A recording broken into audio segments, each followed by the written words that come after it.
Hello, and welcome to How Books Are Made, a podcast about the art and science of making books. I'm Arthur Atwell.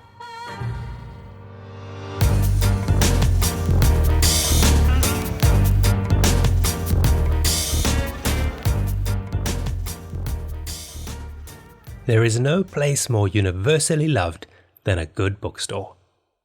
They are truly special places. For their owners, though, they are surprisingly hard to get right. I used to work in a bookshop, and I loved it.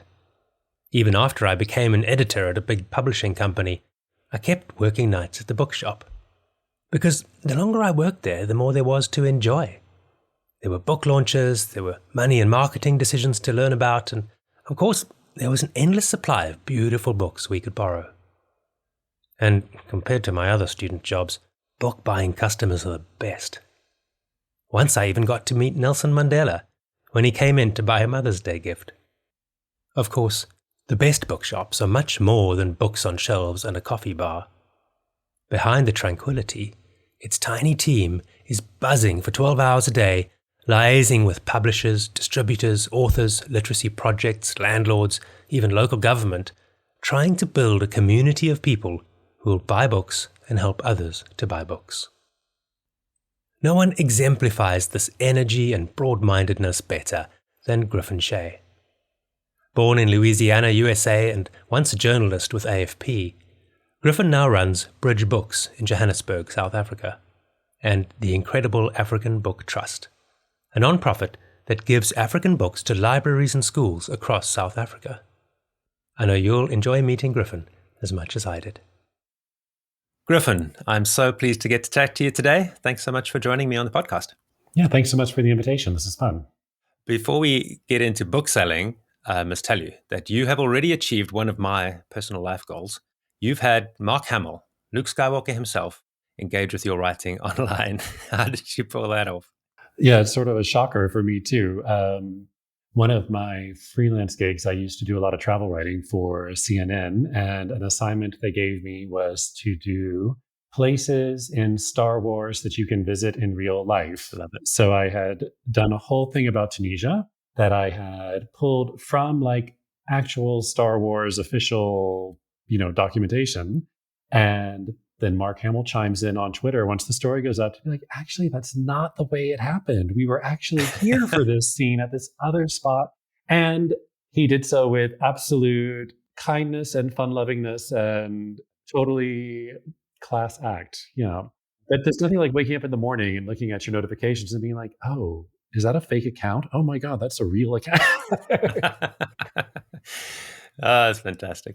Yeah, in all seriousness, I was preparing for our conversation and I got to read many of the stories that you have written as a journalist before you opened a bookstore. And it struck me that you are one of those special people who arrive in a new country and you get stuck in more than the locals do. You know more about the place than many of us. Certainly you understand more about Johannesburg, beauty and ugliness, than most South Africans I know, including myself. Do you think you're just a naturally curious person? Maybe to some degree, but I also think when you're a foreigner, you get a certain amount of freedom that you don't have when you're from the place because there's no baggage for any of the locations, so I don't have anything in the back of my mind nagging me like, oh, don't go to the market in Yeovil because it's dangerous or it's dirty or it's whatever. It's sort of like, oh, that's where they sell lots of food from the rest of Africa. Let's go check it out. And then you just get there and experience on its own terms because I don't have any of that kind of background noise in my head. And I also think, when you come into things with a journalism background, you are just kind of used to like seeing what's there. But it was an education. When I left my full-time journalism job, I had been to downtown Joburg quite a lot, but I was always like on a mission. I was doing something. I was never just like having a stroll through the CBD, And I thought I knew the city like relatively well, but then I realized I didn't because when I went, I was going to somewhere and then I was kind of running off to file, or I was having an interview and then there was another appointment. And when you kind of slow down and look at things in a less rushed way, then you start realizing there's so much going on that you don't have time to pay attention to, and especially if you're driving, you're just busy watching for the buses and the taxis and the pedestrians and looking at the robots and, like dodging the pothole. So you don't have time to kind of look and be like, oh, what's going on in that shop? And oh, is that a bookstore? And just all the different things that you explore when you're on foot and not in a rush and have time to, kind of just be like a tourist, be an explorer in the place where you live. Yeah, absolutely. There's a kind of fearless curiosity behind bridge books and everything you've done there when I write about it, when I hear people talk about it. And we'll dig into that a little in a moment. Before we talk about bridge specifically, I realized the person listening to us now might not have a good understanding of the economics of bookselling. And so we should cover some of the absolute basics of what bookselling is about. And I thought we could just start with, how do booksellers get new books from publishers and set the prices? Yes. I mean, this I had to learn kind of by falling on my face a few times because I didn't come into this with any kind of like retail background. What I did not know, and what I think is often missing from the discussion around reading and publishing in South Africa, but also anywhere in the world, is distribution. Like, how do the books get from point A to point B? I assumed when I started that I would call up a publisher and be like, hey, I would love to have like 5 copies of this and 2 copies of that. And they would drop them off. And it kind of works that way. But in reality, the publishers don't have them themselves. They're usually contracting another company that owns a warehouse and organizes deliveries and manages the accounts and does the logistics. So if I decided that I wanted 10 copies of Jackie Pomotse's new book from Pan Macmillan, I need to know that Pan Macmillan's books are housed at a company called Booksite in Cape Town, and that I need an account with Booksite. I need to negotiate terms. And at the beginning, it's very much like buying a used car or a mattress, where you're kind of negotiating the discounts with each publisher to know, okay, they're offering a recommended retail price, and I'm just pulling numbers out of the air. I don't actually remember everyone's book price offhand, but so say Jackie's book they recommend that it retails at 300 Rand. And maybe the publisher is willing to give us a 50% discount, which would be extremely generous for small booksellers. The large companies tend to get that kind of discount. So then we're buying it at 150. And if we buy enough at one time, they'll cover the shipping cost. So it's really, we're paying 150, and then they recommend we sell it at 300, but we could sell it for 200 if we want to, or 160, or we could give it away, or, it's once we've got it, it's ours. And that creates some interesting problems because for the larger companies, they can integrate all of that into one operation. So, for example, Media24 can own a distribution company and several publishing houses and take a lot and sell all of those things wholesale and retail and control quite a lot of that process. So one of the challenging things has been to realize that, that's why books can be so cheap from some publishers on a platform like Takealot, because they can sell to the public basically at a wholesale price, which makes it very hard for anyone else to sell and have a margin. And when you're building into that, what's also really interesting is if you are not pretty well funded, where you can buy all these books in cash to start up a bookstore, and let's say you need 100,000 Rand to have a reasonable selection just to start with, right? Yeah. If you don't have that money on hand, you need some kind of credit terms. Actually, when I started, were really challenging to get, so a lot of the distributors wouldn't give me credit. And it's not that I'm like, Griffin Shea is so amazing, I deserve a lot of credit, but I was like, I'm also going into this situation where I own my house, like I own my car, I have a retirement fund, I'm leaving a well-paid job with a multinational company, I've got I have some kind of financial wherewithal. They wouldn't give me credit for 12 months until Bridge as a company had a 12-month trading record, which means it's very, very expensive to start up. And that's something that I found was very particular to books, because when we opened a little coffee bar in the shop, I could basically just ring them up and be like, yeah, I'd like some coffee and I would like some milk and I maybe want some bottles of water. And they're like, okay, here's some credit. We'll deliver to you the next day. And you pay us at the end of the month. Amazing. And with books, it was not that dynamic at all. It makes you realize, okay, so I'm coming into it from a really privileged background of financial stability and previous work experience. I'm in the country legally. I've got permanent residence in South Africa. I can bank. I can access financial services. If you were someone who was not coming into it from that level of privilege in your financial life and in your legal immigration life, it would be almost impossible to start and have access to formal publishing, to mainstream publishing. Right. And I think the other challenge for authors is that there's really only one large distributor in the country. they don't need to work with small vendors. They can pay their bills working with large bookstores and large publishers. And so if you're a startup publisher, maybe you're only going to publish 5 titles this year or 1 title this year. And maybe you will only ever do that 1 title. Yeah. It's much harder to get your books around. So Bertia's kind of stepped into that space in a way that for me has been helpful in our work. Yeah. I do often feel like if I had a larger chunk of change to invest, like that distribution space is ripe for innovation. But there's definitely a better way to go about distributing books. And I always hate it when people compare South Africa to the way things are done overseas. But I do find in that space and in just the management of data about books and the way information flows on a very practical level, like what are the stock levels? Where do you get the metadata? How do you download a book cover? The things you need to start an online operation. It's not that readily available. Yeah. The system's not really set up to help small players or to welcome small players just because in the past they haven't had to. And so the systems don't exist. Whereas I do think in a larger market with more competition, there's a lot of incentive to try to welcome in new bookstores, think about different ways of doing business to make the data more readily available. And it's so wonky and nerdy, right? Like the metadata issue, like it's something I never thought about 10 years ago, but actually it's a huge deal. Like how do you know how many books are available and in what format and how much does it weigh and what's it going to cost to ship it? And it's really, really important. And it's not easy to get. It's really, really important. And in fact, in an episode of the podcast, I speak to Emma Barnes, who runs a metadata service in the UK. And we talk a little bit about just how incredibly important that is and how many publishers, especially in South Africa, are still just running on spreadsheets that they're emailing to each other. And that just makes it very difficult to create this kind of networked information flow that makes it possible to improve how books are distributed and sold. Yeah, it makes it very expensive to develop a system because if you have to use all those spreadsheets and reconcile them, and then you're reformatting them individually so that they can have one kind of consistent way of referring to them.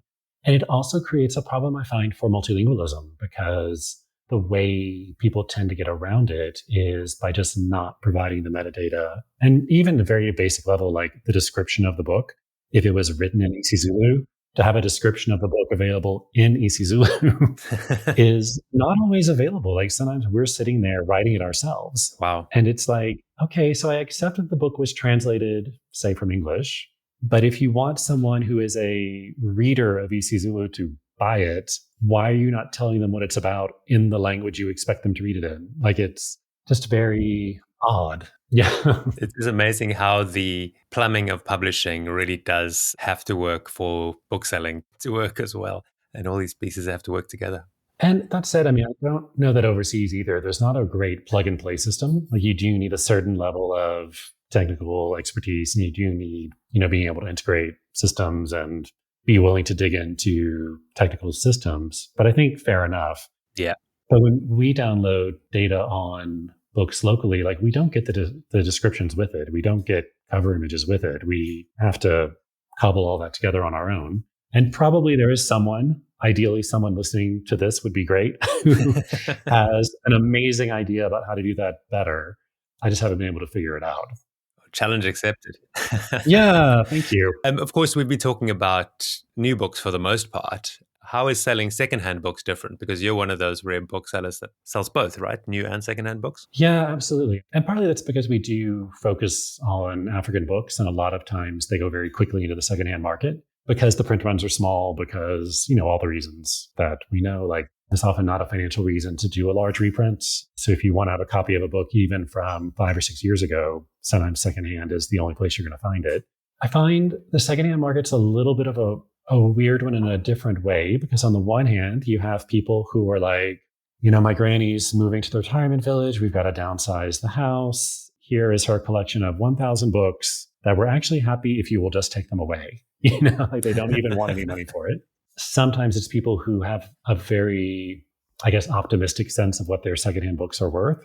So there might be people who think that everything is collectible and don't realize that actually the reason Danielle Steele novels are cheap is because millions of them are printed. So they're actually not worth anything on the secondhand market. They might be worth 20 Rand, really. Which is less than the work it takes just to put them on the shelf. No, exactly. And then you have this other interesting problem with African books in particular, where they often don't go into the secondhand market.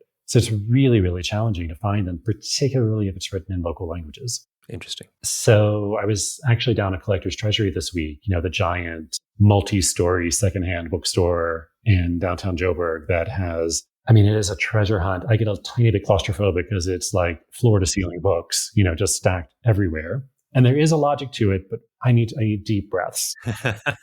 But I was looking for the original Thomas Mafolo version of Shaka in Sesotho. They claim to have 2 million books, and you can believe it. Like, it's a lot. But they're like, we get almost nothing in local languages because people don't put it into the secondhand market. That becomes like a real challenge even to find copies at all. But I also think there's something really interesting about, we do a lot of hand wringing about reading culture, right? That like there isn't one or people don't read enough. But then it makes you realize like actually books, particularly in local languages, are really highly valued to the point where people don't let them go. They stay within homes and families and communities and circle within trusted networks. But, I would think nothing of dropping off my summer reading at a secondhand shop or charity box. But if it's written in local languages, no one does that. It's very, very hard to find. I often like to say that we want books to be so abundant that they feel disposable. As I say that, I can feel myself and others kind of cringing a little at the thought of using the word disposable to apply to a book. But I think that I'm, in a sense, trying to be a little provocative because when we think about it in the way that you're saying now, those of us who have a lot of books are comfortable parting with many of them because we can always get more. Exactly. That feeling of abundance is what we could be aiming for as an industry. And I think with the secondhand books, you also find like there is this kind of network of secondhand book suppliers that's kind of grown up organically. So we have like door-to-door salesmen in the CBD who will come and be like, they know what I want now. They know I'm not looking for Danielle Steele. They know, if they've got a copy of Biko, that's definitely to take down to Bridge, If you can find some Bessie Head, you've hit the jackpot, They kind of go around to all of the places where people do drop off their summer reading and where people are doing charity sales. So it's, the Vitz charity shop, the SPCA even. It's any kind of church sale where you buy books for 5 or 10 Rand and then they're reselling them at 20 or 30 Rand. And then the next person resells it at could be quite a lot more than that, could be 50 Rand or even a few hundred Rand, depending on what it is. Right. And that's part of what I was learning when I started walking around Joburg originally, kind of hunting for bookstores and looking for things, is that there's this entire secondhand economy happening totally off the radar. I think it actually really distorts our impression of what people read and what people spend on books because we only have data on new books. And generally, they're books sold at stores that have an electronic point of sale because we calculate all that data. If you can't generate an Excel sheet for someone to add it up, it's like it doesn't exist. So yeah, I suspect if we knew more about the secondhand book market, we would be really surprised at how big it is and how dynamic it is. That's fascinating. You mentioned earlier the fact that you're often competing on price with online booksellers who are often very integrated with bigger companies and so on. And that made me think about the qualities that a physical bookshop provides, the experience it gives me if I go into a physical bookshop that is actually quite completely different from the experience I'm getting when I'm looking for a book online, because I'm not actually just going there to buy a book. There's some experience beyond the book buying itself. The space is special. And of course, you at Bridge Books also host events, collaborate with other artists and organizations nearby. What is it about books that makes them such a compelling way to gather people in these special little places called bookstores? Yeah, it's a funny thing. I think a lot about what works and what doesn't sometimes. But I think there is something about browsing.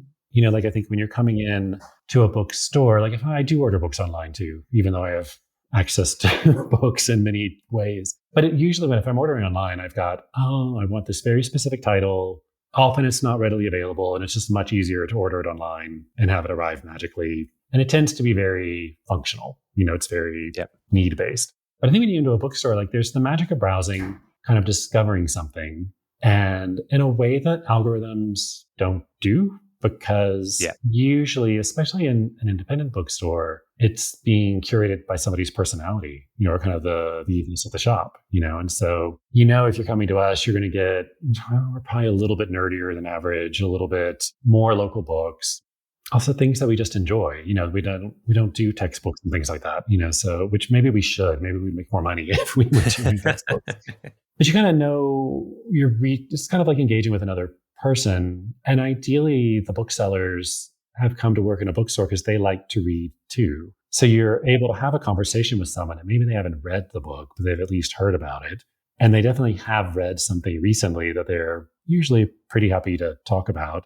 And it's also this kind of weird dynamic of like gathering introverts, because a lot of times readers and writers do it because they're not always necessarily comfortable being in a big group or speaking in front of a crowd, or, usually there's some kind of self-selecting going on about who shows up there. But it's like a quiet space where people can gather and you kind of know what you're going to get in the sense of the experience. It's not like one day you're going to come in and we're having a disco. Even if there's an activity going on, it's going to be something bookish happening. Maybe there's a writing group and maybe we're doing a workshop and maybe there's a book launch, but it's going to be something connected. And I think it's kind of that joy of exploration. Yeah. Maybe you're looking for something in particular, but you might find something else at the same time. There's a feeling when you're looking through a bookstore and you're finding things that speak to you and you're being a little surprised that something could be so perfect just sitting there waiting for you. That makes bookshops feel like a safe place to be, because you're there and they're going to say, the bookshop's going to say to you, yeah, we've got something for you. You mentioned that perhaps if you sold textbooks or other kinds of books, less nerdy ones, you would make more money. I imagine that you make a lot of trade-offs between decisions that would make you more money and decisions that make you more proud of what Bridge Books is and stands for. And that probably also overlaps with your nonprofit work as well. Tell me more about that. What are the decisions you make that make you proud and are rewarding, don't necessarily make you much money? Yeah. So there's I guess kind of connected to the idea about what the bookstore experience is, especially in the CBD, it can be a quiet space and a safe place for people to come in. So we get a lot of kids, like in the afternoon, school kids who just need a place where they can sit and study, and there's electricity and Wi-Fi and a bathroom, and like really, really, we're not programming their lives. We're not offering them a lot of services, but it's just space. And some of that spills out because one of the problems when I first started, I couldn't understand like why there was so much garbage on the sidewalk. The garbage trucks come. It's not that they don't come. They would pass twice a day. And I'm like, but why is there still so much? And then you realize, like, of course, there are reasons, right? It's more complicated than it looks like on the surface. So some of the nonprofit work also started because I'm like, okay, well, we need to figure out how we're going to get the garbage off the sidewalk. And a lot of the kids coming in and not really being clear the difference between a bookstore and a library, and the main city library, the big, beautiful Joburg City Library, is 2 blocks from our store. Wow. I'm sure we have thousands of books, but the Joburg Library has 1.5 million books and is this giant neoclassical thing from the 1920s and looks like a temple kind of thing, And so people were looking to borrow books, or maybe they'd been to the library. And the library, I think, actually does a lot of really good work despite the main building being closed. And, there's a whole conversation there. But they were looking for the books that we had and wanting to borrow books and not buy them, but we're even willing to rent them for a lower price. Didn't have money to pay for it, but we're happy to rent it like a videotape in the old days, So then it was sort of like, okay, well, how do we support that need? How do we provide books for free to people? And it was just very simple. And we started a very small nonprofit, and it would give away books, and we would give books to schools and libraries, but on a very, very small scale. It would be like a couple dozen at a time, not like massive amounts. Yeah. Whereas last year, I think we donated 10,000 books to around the city, to different places around the country. Wow. And also trying to network the booksellers a little bit better because, in downtown Joburg, we've got 71 booksellers of all kinds of different sizes over like 3 square kilometers. It's very dense. Yeah. And some of them are tiny, but some of them are enormous. It goes from somebody on the sidewalk with a stack of 10 books to Collector's Treasury that I was talking about with 2 million books. So yeah, trying to build a little bit more of an identity for the neighborhood, because when people think of downtown Joburg, they tend to think gangster's paradise to some degree. Not to minimize the city's problems. There is trash on the sidewalk, there is crime, there is all that stuff. But I would say there are plenty of American cities where that's a problem too. It's not Sure. a uniquely Joburg thing. But to give people a little more sense of place. And so a lot of that work takes an extraordinary amount of time. Doesn't pay very much at all when we can get it funded, is how we get it to go. Right. And a lot of that has been over the last 2 years, we've been doing the Social Employment Fund, which is part of the COVID relief operation with the president's office, is why we've been able to do a lot the last 2 years. We've got about 62 people on staff. Once round 3 kicks up, I think. They haven't confirmed our numbers yet. But even though it's funded, it takes a lot of time to manage that is not billable. It's like Absolutely.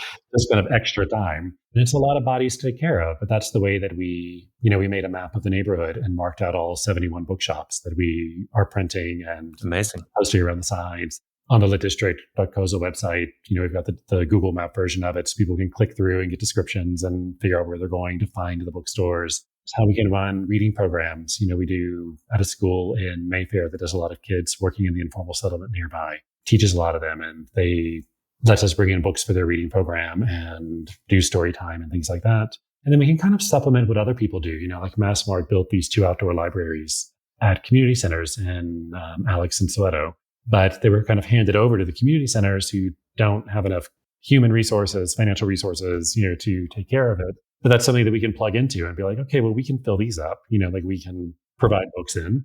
We always struggle to provide enough kids' books and books in local languages for the reasons we were just discussing. Like you don't get donated copies of them. They have to be bought. And there's a price, to cover that no matter how cheap they are. Just when we started, it was sort of a small bookshop and we were running a very, very small NGO on the side. And the proportions definitely flipped in the last 4 years where the NGO part takes a lot more time and energy and staff. And now we have 2 kind of small bookstores attached to it. And it's always a juggle because you need the money to pay the bills and pay the rent. And I think often funders think that you don't have rent or something, that there is no cost. You have no overhead. All we do is reading programs, but we don't have to keep the books anywhere or train the staff or. Yeah. But it also brings a lot of joy. And I think also gives us a way to connect with the neighborhood in a different way. One of the things I've been trying really hard to figure out this year is like, how do we take another step in dealing with the other booksellers where we can overcome some of those distribution challenges to say, right, how can we take small businesses that for a variety of reasons can't access the formal economy, maybe have trouble accessing banking services for any number of reasons, right? Yeah. Who can't get credit with a distributor to receive new books, who can't, join the book trade in that way, but who probably, I would suspect, have a market who could buy them. And some of the booksellers you meet, it looks like they're running a very, very small stand.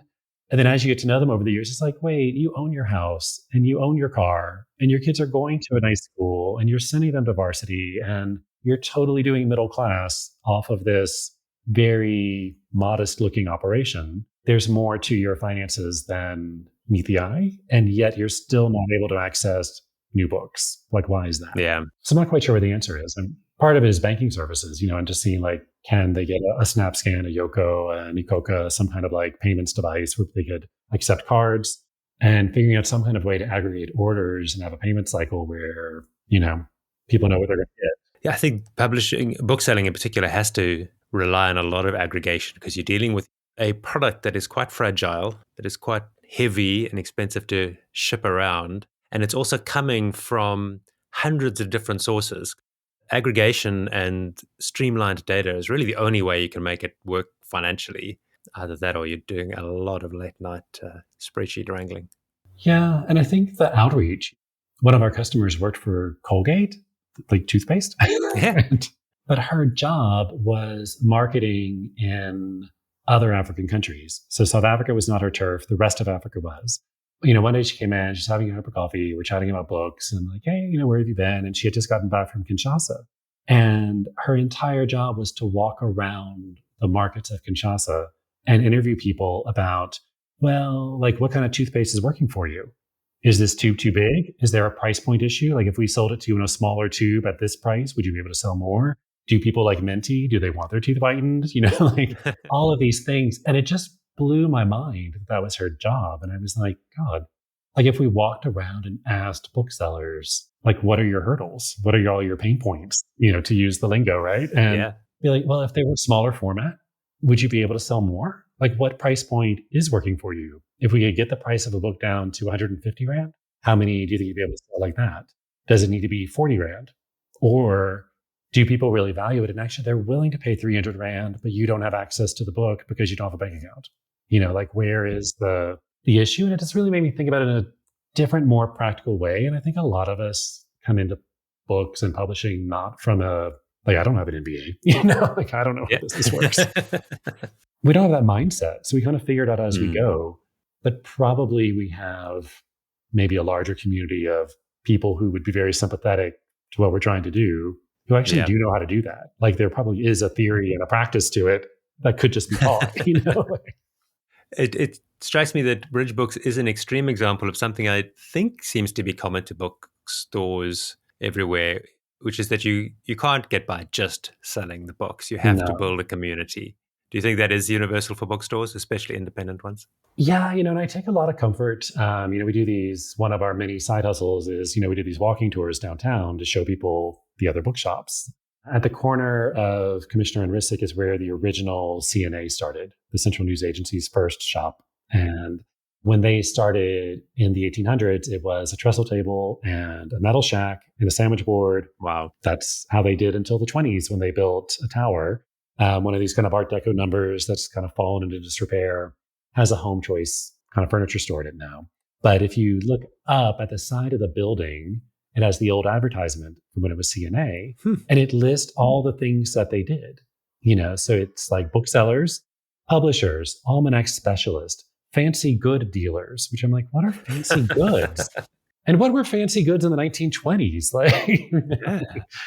but they did copywriting. They did so many different things listed on that sign. And I was like, oh, it's not like a new problem, right? It feels like a new problem because, the internet has changed the way we do things and we all feel disgruntled about some of this stuff. And, that's all valid, I think. But plenty of bookstores you go in and you wonder, like, how much is your bar bringing in relative to your bookstore? And I don't know the answer. Is your coffee shop thriving and your bookstore is kind of an also ran, or is it the other way around? It's just, I'm really curious how all those things work. But we have to do a lot of other things. And, one of the reasons we started publishing was because of on a very, very small scale, but, we started publishing because we couldn't get the books that our customers were looking for because they were old and in the public domain. Things like Marcus Garvey or Herbert Lomo that people wanted, but were not in print.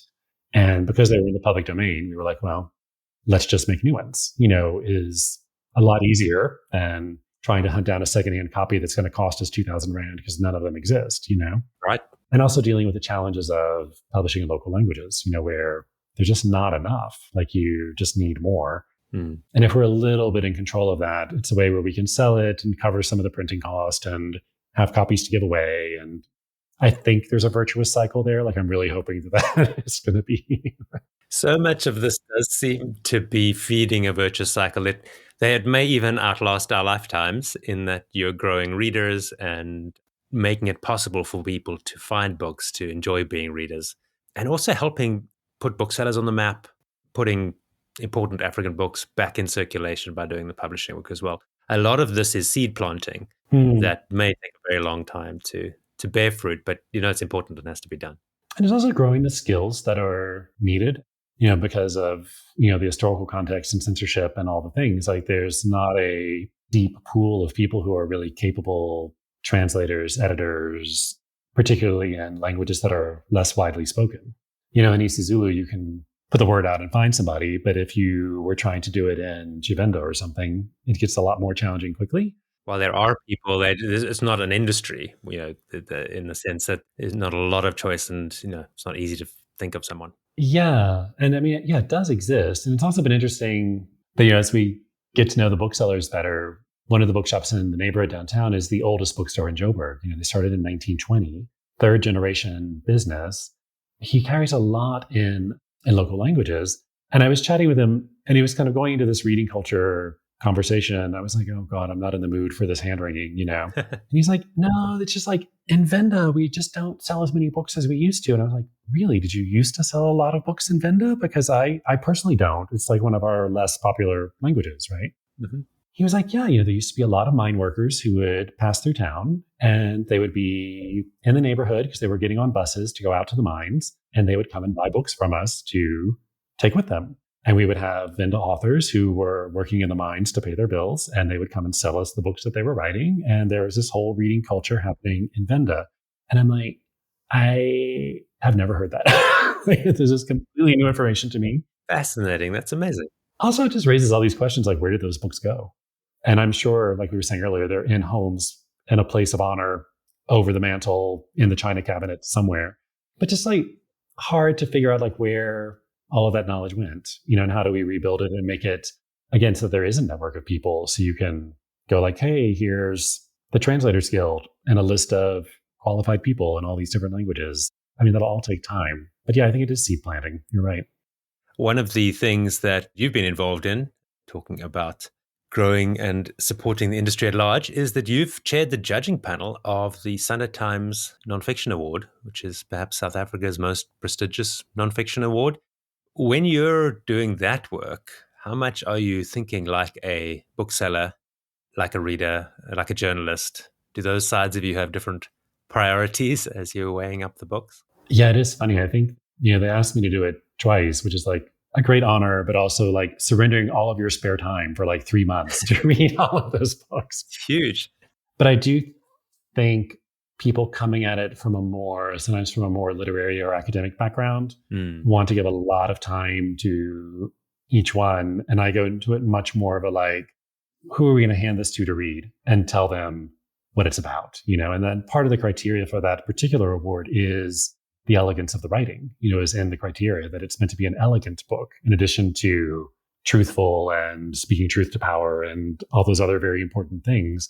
And I think that part of it gets overlooked. Like, was it graceful? Like, did we enjoy reading it? It might be beautifully reported, it might be very deep and like providing us with a lot of new knowledge, but would you actually hand it to someone and say, you've got to read this, which is the bookseller's job, right? Is to be like, yeah, this is the one you really want to take home with you and you will enjoy it. It's not homework because you have to read about whatever political issue. It's, something that's going to bring you some kind of joy from reading it too, even if it's a horrible book in the sense of like, maybe it's about a murder, which it was. There was one year, there were just a lot of murders, on that list.